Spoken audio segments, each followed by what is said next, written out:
तो आज हम एनसीईआरटी के सवाल नंबर 14 है, 15 है, 16 है, यानी 14, 15 और 16 क्वेश्चन करेंगे और एक क्वेश्चन थोड़ा अलग से है, उस क्वेश्चन को करेंगे। तो सवाल नंबर 14 है, क्या कहता है? सवाल नंबर 14 है, ये ऐसे करके कुछ आपको डिटर्मिनेंट दे रखा है कि a² + 1 और आगे है ab और ac और यहाँ पर है ab, b² + 1 और bc, ca, cb और c² + 1 और इसको ये हमें सवाल दे रखा है। जो हमें प्रूफ करके लाना है वो मैं कोने में लिख देता हूँ। हमें ये लाना है प्रूफ करके 1 प्लस का a² प्लस का b² प्लस का c²। ठीक है, ये सवाल हमें दे रखा है, ये लाना है। मैं डायरेक्ट सॉल्यूशन स्टार्ट करता हूँ। तो मैं इसको डेल्टा मान लेता हूँ। करेंगे क्या हम लोग इसको सॉल्व करने के लिए? थोड़ा सा अलग तरीके का सवाल रहेगा ये, है ना, थोड़ा सा बस अलग। देखो, अब पहली रो में से अगर ये बंद नहीं होता, सपोज करो, तो पहली रो में यहाँ पर भी a है, यहाँ पर भी a है, यहाँ पर भी a है, a कॉमन आता। इसी प्रकार से दूसरी रो में अगर यहाँ बंद नहीं होता तो सब में से b कॉमन आ जाता और यहाँ बंद नहीं होता तो c कॉमन आ जाता। लेकिन इसे बंद ने दिक्कत पैदा कर दी है ना, तो हम क्या करेंगे, आप थोड़ा सा हम तब भी उसके बावजूद ही बंद दिक्कत पैदा कर रहा है, तब भी हम पहली रो में से a कॉमन लेंगे, दूसरी रो में से b कॉमन लेंगे, तीसरी रो में से c कॉमन लेंगे। तो लिखेंगे r1 से a, r2 से b तथा r3 से c कॉमन लेने पर, ज़रा लेना, देखो r1 से मैं a कॉमन ले रहा हूँ तो बाहर लिख दिया है। देखो, कॉमन लेने का मतलब क्या होता है? डिवाइड करना। जब हम इसको डिवाइड करेंगे a से, तो देखो अलग से कर देता हूँ। जब a² + 1 को हम a से ऐसे डिवाइड करेंगे, अब अलग अलग लिख लेना। एक बार a² के नीचे एक बार 1 के नीचे a, तो इससे से काटेंगे, क्या जाएगा a और ये क्या आएगा 1/a। तो जब इसमें से a कॉमन लिया, कॉमन लेने का मतलब क्या? डिवाइड करना। तो इसको a डिवाइड करा तो यही तो आएगा। और यहाँ से तो सीधा सीधा a कॉमन लेंगे तो b बचेगा और यहाँ से a कॉमन लेंगे तो c बचेगा। अब दूसरी रो में से हमें b कॉमन लेना है, तो यहाँ से देखो a बचेगा, पहले लिख दो यहाँ पर, ये b कॉमन लिया है यहाँ पे। अब देखो यहाँ से b बचा, लेकिन जब 1 के नीचे वो b आ ही जाएगा। यहाँ से क्या बचा? c। अब इसी प्रकार से r3 में से c कॉमन लिया तो यहाँ से a बचा, यहाँ से b बचा।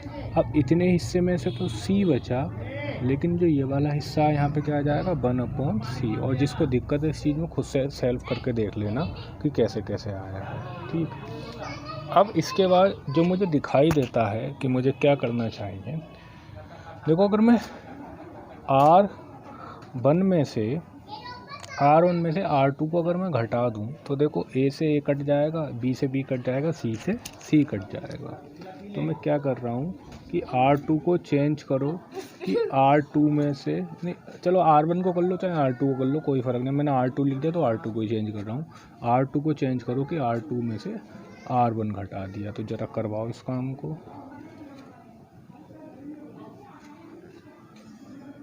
देखो, चेंज r2 में है, r1 में कोई चेंज नहीं है, r3 में भी कोई चेंज नहीं है।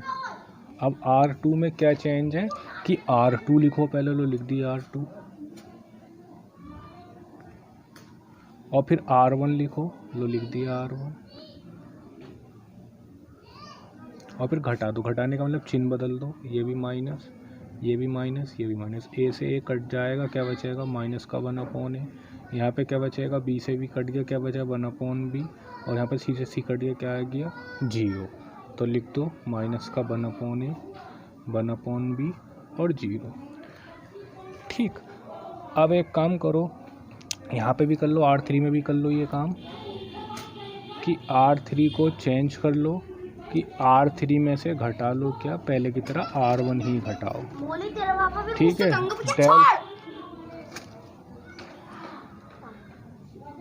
देखो R1 में कोई चेंज नहीं है, R2 में कोई चेंज नहीं है, R3 में चेंज है। क्या चेंज है कि R3 में से R1 घटाओ, इसमें से इसे घटाओ। मैं घटा के लिख रहा हूँ, आप लोग खुद घटा के चेक कर लेना। इसमें से इसे घटाएंगे A कट जाएगा, 1/a बचेगा। इसमें से घटाएंगे 0, इसमें से घट जाएंगे C कट जाएगा, लेकिन 1/c बचेगा। ठीक है, ये आ गया। अब देखो वापस से मैं अपने क्वेश्चन पर जाऊंगा, क्योंकि मुझे जो आंसर लाना है उसमें क्या लाना, A² B² C²। ये अपॉन में तो नहीं लाना। तो अब ये अपॉन वाला खेल अब मैं ख़त्म करूँगा। क्या करूँगा इसमें कि देखो इस वाले कॉलम को देखो, सब में 1/a आ रहा है, तो इसमें मैं A से गुणा करूँगा, इसमें B से गुणा करूँगा और इसमें C से गुणा करूँगा। तो C1 में A, C2 में B और C3 में C से गुणा करने पर। अच्छा, एक चीज़ मैंने आपको हमेशा सिखाई है, पहले तो ऐसे लिख दो, बात को करूँगा। देखो C1 में A से गुणा करो, इस पूरे में A से गुणा करो। तो जब इसमें करनी है तो इसमें A से गुणा करेंगे A², इसमें गुणा करेंगे 1/a की, ऐसे करेंगे 1। इसमें A से गुणा करेंगे -1, इसमें A से गुणा करेंगे -1। अब इस पूरे में B से गुणा करो, तो B से करी B², इसमें B से करी 1, इसमें B से करी 0, और इस पूरे में C से तो C², और इसमें से करी 0, और इसमें C से करी 1। ठीक है। अब एक चीज़ मैंने हमेशा आप लोगों को सिखाई है कि जब हम गुणा करते हैं अंदर तो बाहर भाग करते हैं, और अंदर अगर भाग करते हैं तो बाहर गुणा करते हैं। अब देखो हमने अंदर यहाँ पर A से गुणा करी तो बाहर A से भाग होगी, यहाँ पर B से गुणा करी, यहाँ पे B से भाग होगी, यहाँ पे C से गुणा करी तो ये C से भाग हो गई। ठीक है, अब हम यहाँ तक पहुँच चुके हैं।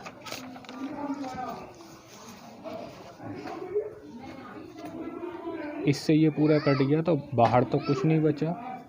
क्या बचा, यानी कि अंदर बचा A² + 1 -1 -1 B² 1 0 C² 0 1। अब हमें एक चीज़ ध्यान रखनी है, देखो हमारा जो आंसर है, क्योंकि कभी कभी हमें आंसर से भी हेल्प मिलती है कि हमें करना क्या है। नैन्सी, काका भैया इसे हटा लियो जरा। ओ काका भैया मोली को पीछे कर लियो, बोल रही है ये। तो हमें क्या करना है, देखो 1 A² B² C²। अब आप देखो यहाँ पर 1 ये हैगा, A² हैगा, B² की कमी है, B² इसके पास हैगा, C² की कमी है, C² इसके पास हैगा। तो मैं क्या करूँगा, इसमें इसको भी जोड़ूंगा, इसको भी जोड़ूंगा। अब ये क्या है C1, ये किस में आ रहा है C2 में, ये किस में आ रहा है C3 में। तो मैं C1 को चेंज करूँगा कि C1 में C2 भी जोड़ूंगा और C3 भी जोड़ूंगा। देवी से हटा दी, रोशनी ना आ रही है, ये एक तरफ को कर दो। तो देखो C2 में कोई चेंज नहीं है, C2 ऐसे ही लिख दो। C3 में कोई चेंज नहीं है, C3 ऐसे ही लिख दो। C1 में चेंज है, C1 में क्या है, C1 में C2 और C3 दोनों जोड़ना। तो देखो 1 को तो ऐसे ही लिख दो, हाँ इसमें ये C2 जोड़ा और ये C3 जोड़ा। ऐसे ही इसमें देखो, इसमें -1 में 1 जुड़ेगा, -1 और 1 0 और 0 0। ऐसे ही -1 में 0 जोड़ा, -1 और 1 जोड़ा, क्या आ गया 0। ठीक है, अब इसको हम खोल देंगे, अब कुछ नहीं करेंगे। बराबर 1 + का A² + का B² + का C²। ये तो ऐसे ही, पहले इसके लिए फिर इसके लिए, पहले इसके लिए फिर पहले इसके लिए खोल रहे हैं। चलो, तो ये तो ढकेगा ना। 1 की 1 से करी 1, 0 की 0 से करी 0। अब यहाँ से करी माइनस का B², गुणा करेंगे 1 की 0 से करी 0, 0 की 0 से करी 0। C² के लिए खोलेंगे, 0 की 0 से करी 0, सब 0 होता रहेगा। 1 - 0 1, 1 की से पूरे करी, यही आ जाएगा। ठीक है, ये 0 है, 0 गुणा 0, वो सॉरी 0 गुणा B 0, ये भी 0, तो ये सब 0, इससे लिखो ही मत।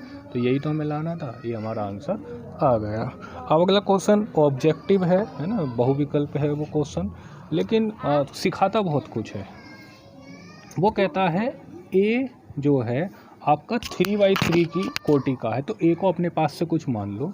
A बराबर मैं आव्यूह लिख रहा हूँ, 60 डिग्री लिखना है, क्योंकि देखो पहले आप लोग क्वेश्चन को पढ़ें कि A क्या है, 3/3 कोटि का वर्ग आव्यूह है। हाँ तो सॉरी, आव्यूह ही लिखना है इसमें का, शायद मैंने क्वेश्चन पहले भी करवा चुका हूँ। ये ए कोई आव्यूह तो अपने पास से मान लो A11 ऐसे ही तो मानते थे, A12 A13 3/3 का लेना है, A21 A22 A23 A31 A32 A33। ये कोई आव्यूह है कितने का, ये मान लिया हमने 3/3 का। तो ये कह रहे हैं इसकी वैल्यू बताओ के ए के मोड का मतलब यहाँ पर सारणिक है, वो वाला मोड नहीं है ये जो माइनस को प्लस बनाता है, मोड का मतलब है सारणिक।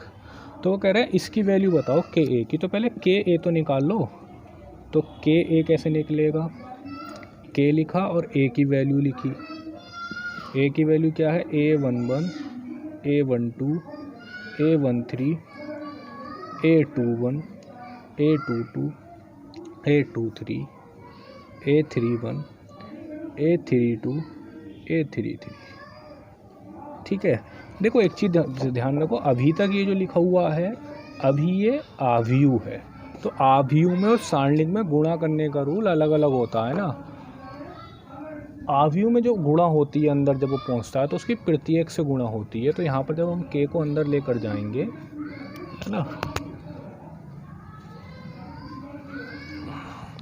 तो के जो होगा वो प्रत्येक के अंदर जाएगा। तो ज़रा अंदर ले जा लो, के A11 के A12 के A13 के A21 के A22 के A23 के A31 के A32 और के A33। इस सवाल में लिखना ज़्यादा है, वैसे तो कुछ नहीं है। अच्छा, ये तो आव्यूह बना, लेकिन मुझे आव्यूह की वैल्यू थोड़ी निकालनी है। वो कह रहा है के ए के डिटर्मिनेंट की वैल्यू निकालो, मतलब इसका अब ये तो हमारे पास आव्यूह है ना, अब इसका डिटर्मिनेंट बनाओ, सारणिक बनाओ। तो के का सारणिक बना लो, बना लिया सारणिक।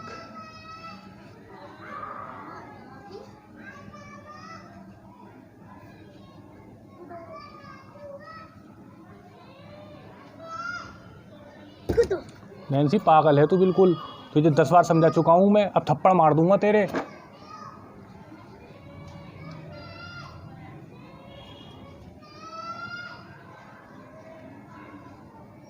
ये है, अब इस सारणिक को मुझे सॉल्व करना है।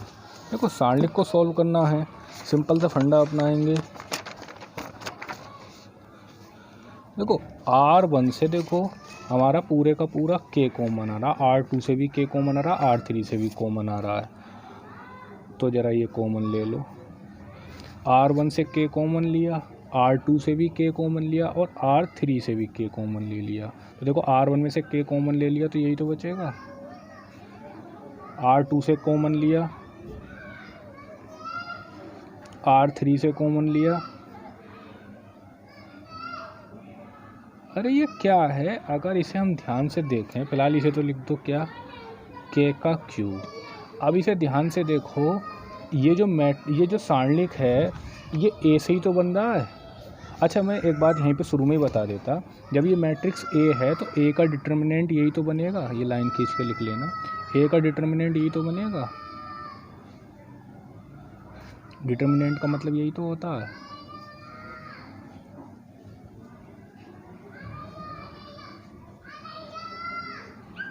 ठीक है, अंतर समझ लो, ये आव्यूह है जबकि ये क्या है, सारणिक है। ठीक है, दोनों में अंतर होता है। तो ये K3 ऐसे ही, और ये क्या है, ए का डिटर्मिनेंट। ठीक है, तो देख लो आंसर ये कहाँ पर है, K3 ये रहा। तो आंसर इसका सी वाला ठीक है। ठीक, अब 16वां आंसर देखो, 16वां मैं ऐसे ही बता देता हूँ। देखो प्रत्येक जो सारणिक होती है एक आव्यूह से बनती है, तो हर एक सारणिक एक आव्यूह से ही बनती है एक तरीके से। देखो यहाँ पर इसी वाले अगर क्वेश्चन में देखें हम, ये हमारा आव्यूह ए था, इससे एक मुझे सारणिक मिली क्या, ए का सारणिक वो ऐसे बन गई। इसी प्रकार से के ए क्या था, एक सारणिक वो आव्यूह था, और इसी से ही एक मैंने क्या बना ली, सारणिक बना ली। ठीक, पहली बात यानी हमने क्या सीखी कि एक, और हाँ आव्यूह भी कैसा होना चाहिए, वर्ग आव्यूह, यानी कि हमेशा उसमें रो और कॉलम की संख्या बराबर होनी चाहिए, तभी हम सारणिक बना सकते हैं। ठीक है, अगर आप में से कोई कहे कि भाई ए मान लो ये है, 1 2 3 4 0 3। अब वो कहे इसके लिए सांडलिख बनाओ तो हम बोलेंगे बनेगी ही नहीं, बना ही नहीं सकते, क्योंकि सांडलिख जो बनती है हमेशा वर्गाव्यू से बनती है, जबकि वर्गाव्यू नहीं है, इसमें 2 रो हैं और 3 कॉलम हैं। तो एक सांडलिख जो बनती है हमेशा वर्गाव्यू से बनती है, यानी सांडलिख हमेशा किससे संबंधित होती है, वर्गाव्यू से, पहली चीज़। और दूसरी चीज़ क्या कि सांडलिख को हम सॉल्व करके एक आंसर आता है, एक संख्या हमारे एक आंसर आ जाती है। तो इसलिए इस जो 16वां विकल्प है जो मैं बताना चाह रहा हूँ, देखो वो कह रहा है निम्नलिखित में से कौन सा कथन सही है। पहले कह रहा है सांडलिख एक वर्गाव्यू नहीं, सांडलिख आव्यूह नहीं है, हालांकि वो वर्गाव्यू से बनती है लेकिन सांडलिख और आव्यूह अलग अलग हैं, तो सांडलिख वर्गाव्यू नहीं है। सांडलिख एक वर्गाव्यू से संबंधित एक संख्या है। हाँ, ये बात ठीक है कि सांडलिख एक वर्गाव्यू से संबंधित होती है, और क्या होती है, वो संख्या होती है। संख्या क्या होती है, वो उसको सॉल्व करके हम उसको वैल्यू निकाल पाते हैं।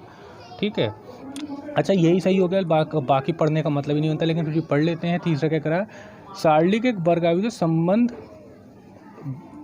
हाँ अरे सॉरी, मैंने यहाँ पर ध्यान नहीं देगा, यहाँ पे केवल आव्यूह लिख दिया है, जबकि यहाँ पर पूरी सही बात लिख रही है वर्गाव्यू। तो आंसर बी सही नहीं है, बी आंसर कौन सा सही है, सी सही है। ठीक है, कि सांडलिख एक वर्गाव्यू से संबंध संख्या है, केवल आव्यूह से नहीं, वो मैंने गलत ध्यान नहीं दिया पहले, तो वो सी वाला सही है, क्योंकि वर्गाव्यू से रिलेटेड होती है वो, ना कि केवल आव्यूह से, क्योंकि किसी भी आव्यूह से हम सांडलिख नहीं बना सकते। अच्छा, अब एक क्वेश्चन जो और मैं करवाऊँगा, एक बच्चे ने मुझसे पूछा वो सवाल, तो वो मैं सवाल करवा देता हूँ आप लोगों को।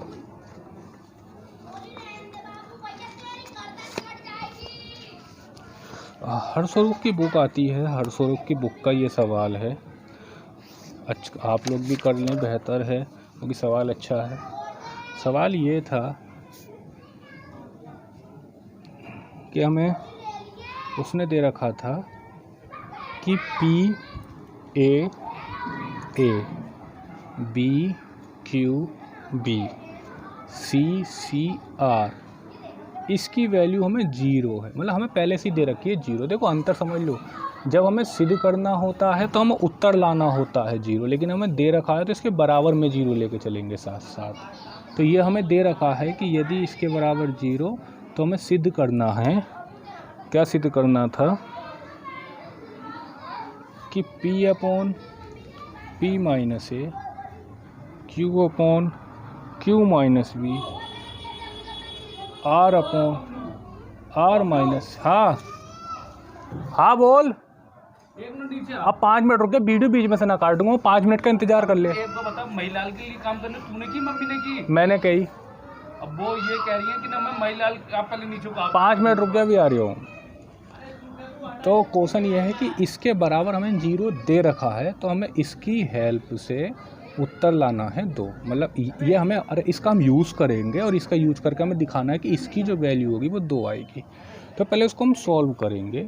सॉल्व भी ऐसे करेंगे, देखो, क्योंकि मेरे आंसर में P माइनस A आ रहा है, Q माइनस V आ रहा है, R माइनस C आ रहा है। तो पहले मैं P माइनस A और Q माइनस V और ये सभी बनाऊंगा, मतलब P minus A, Q minus V और R माइनस C, इस सभी को मैं बनाने वाला हूँ पहले। तो उसके लिए मैं क्या करूँगा, R1 को चेंज कर रहा हूँ कि R1 से मैं घटा रहा हूँ क्या, R3। ठीक, इस वाली चीज़ में, ठीक है। तो देखो R2 में कोई चेंज नहीं है, तो R2 ऐसे लिख लो, R3 में कोई चेंज नहीं है, ऐसे लिख लो। R1 में चेंज है, क्या चेंज है कि R1 में से R3 घटाओ, तो P में से A जाएगा तो P माइनस A, B में से B जाएगा तो 0, C में से R जाएगा तो C माइनस R। ठीक है, देख रहे हो, P माइनस A बन गया। अब R माइनस C चाहिए, लेकिन वो C माइनस R बन गया, कोई दिक्कत नहीं, माइनस कॉमन ले लेंगे तो वो R माइनस C ही बन जाएगा, उससे कोई दिक्कत नहीं है फ़िलहाल मुझे। ठीक, अब एक काम करो, अब ऐसा करो, अब R2 में भी यही काम कर दो कि R2 में से घटाओ R3। देखो बराबर 0 लेके चलेंगे, वो उसने खुद दे रखा है, तोहफा दिया है तुम्हें, तोहफा तो संग में लेके चलोगे ना। तो R2 को क्या चेंज करना है कि R2 में से R3 घटाओ, तो देखो R1 में कोई चेंज नहीं है। अच्छा इसे सही कर लो, माइनस कॉमन ले लो, तो ये क्या बन जाएगा, R माइनस C। R3 में कोई चेंज नहीं है। R2 में चेंज है कि R2 में से R3 घटाओ, तो A में से A जाएगा, Q में से B जाएगा और सी में से आर जाएगा तो क्या आएगा सी माइनस आर, और हाथों हाथ माइनस कॉमन ले तो क्या बन जाएगा आर माइनस सी। अब बराबर तोहफा जो दे रखा है उसमें। अब इस सांडलिक को आप ऐसा करो, अब इस सांडलिक को खोल लो, ठीक, और तुम जीरो नहीं बन पाएंगे। तो पहले p माइनस ए के लिए खोलो, इसकी गुणा इससे r q माइनस वी, ठीक है, और इसकी इससे, बीच में माइनस होता है, एक माइनस पहले से, तो क्या हो जाएगा प्लस,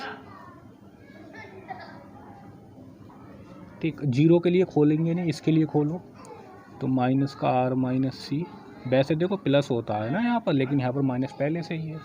इसको ढको, इसकी गुणा इससे तो जीरो, इसकी गुणा इससे माइनस का a और q माइनस वी, अब बराबर में तोहफा।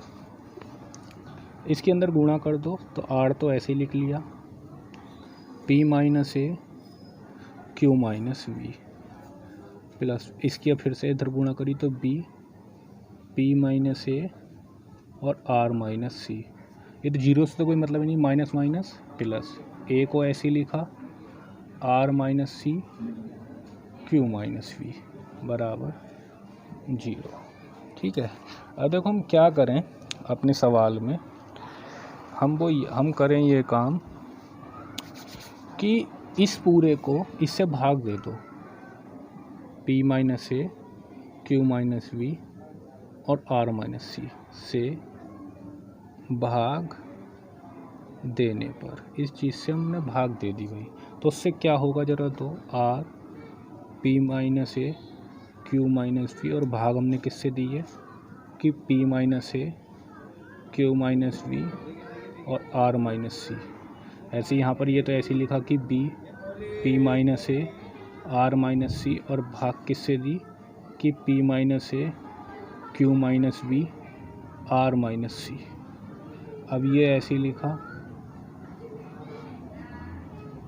भाग किससे दी कि p minus a q minus v r minus c. Zero, कायदे में जीरो में ही भाग देंगे, लेकिन जीरो में भाग देने का मतलब जीरो में भाग दोगे भी तो आएगा तो जीरो ही, तो वो लिख के कोई एहसान नहीं करना मुझे, है ना। बाकी आपका मन हो तो लिख लेना भाई, बाद को हटाना तो उसे पड़ेगा ही, क्योंकि जीरो को किसी से भी भाग दो वो जीरो ही बन जाता है। तो पेपर भी ना बचे क्या आज खाली।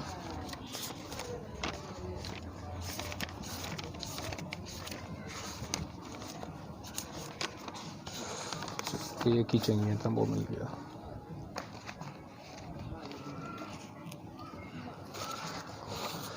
तो देखो p माइनस ए से p minus q minus v से q minus v, p minus a गया r minus c, r minus c q minus v, जो भी बचा लिख दो। क्या बचा कि r upon r minus c plus का b upon q minus we plus का a upon p minus a बराबर जीरो। अब देखो ये आ गया हमारे पास, लेकिन हमें जो लाना है वो ये नहीं लाना आंसर, हमें इसकी वैल्यू फाइंड आउट करनी है कि p upon p minus a, q upon q minus v, r upon r minus c.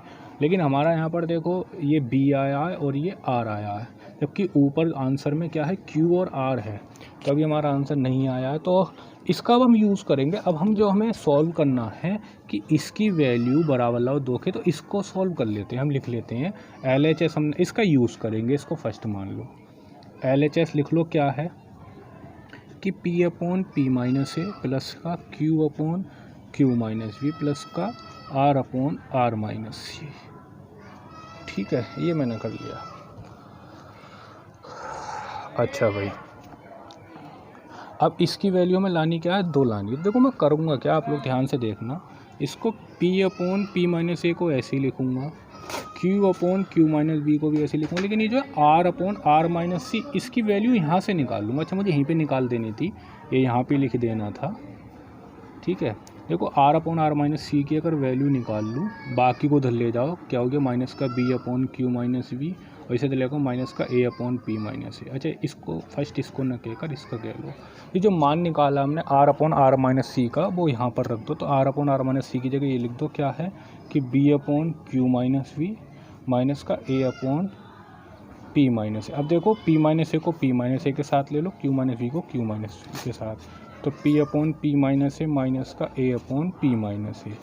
Plus का q upon q minus we minus का b upon q minus we.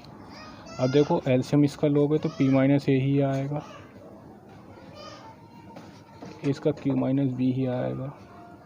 इससे ये cut गया क्या आया 1, इससे ये कट गया क्या आया 1, 1 प्लस 1 क्या आ गया 2। ठीक है, ये रह गया। तो देखो क्वेश्चन वैसे दिखने में तो कठिन था, लेकिन हमने करा क्या, ये जो पूरा दे रखा था इसको सॉल्व करके मैंने इसकी वैल्यू फाइंड आउट कर ली, किसकी, are upon are minus c की। ये जो पूरा दे रखा था इतना, इसको मैंने सॉल्व करके are upon are minus c की वैल्यू फाइंड आउट कर ली। फिर उसके बाद जिसकी वैल्यू मुझे 2 निकालनी थी उसको LHS लिया और इसकी वैल्यू पुट कर दी, इन दोनों को ऐसे लिखा, सॉल्व करा, आंसर आ गया 2। ठीक है, ये सवाल थे। अब ये एक्सरसाइज ख़त्म है मेरे हिसाब से, क्योंकि आप लोगों में से भी किसी ने कोई सवाल पूछे नहीं। जिस बच्चे ने पूछे मैंने उसका सवाल बता दिया। ठीक है, अब मैं आगे एक्सरसाइज करवाऊँगा आगे की। फिर भी अगर लास्ट चांस दे रहा हूँ, अगर आप में से किसी को पूछना हो तो मुझे बता देना, और आज भी अगर किसी ने नहीं पूछा तो मैं आगे का ही करवाऊँगा। ठीक है।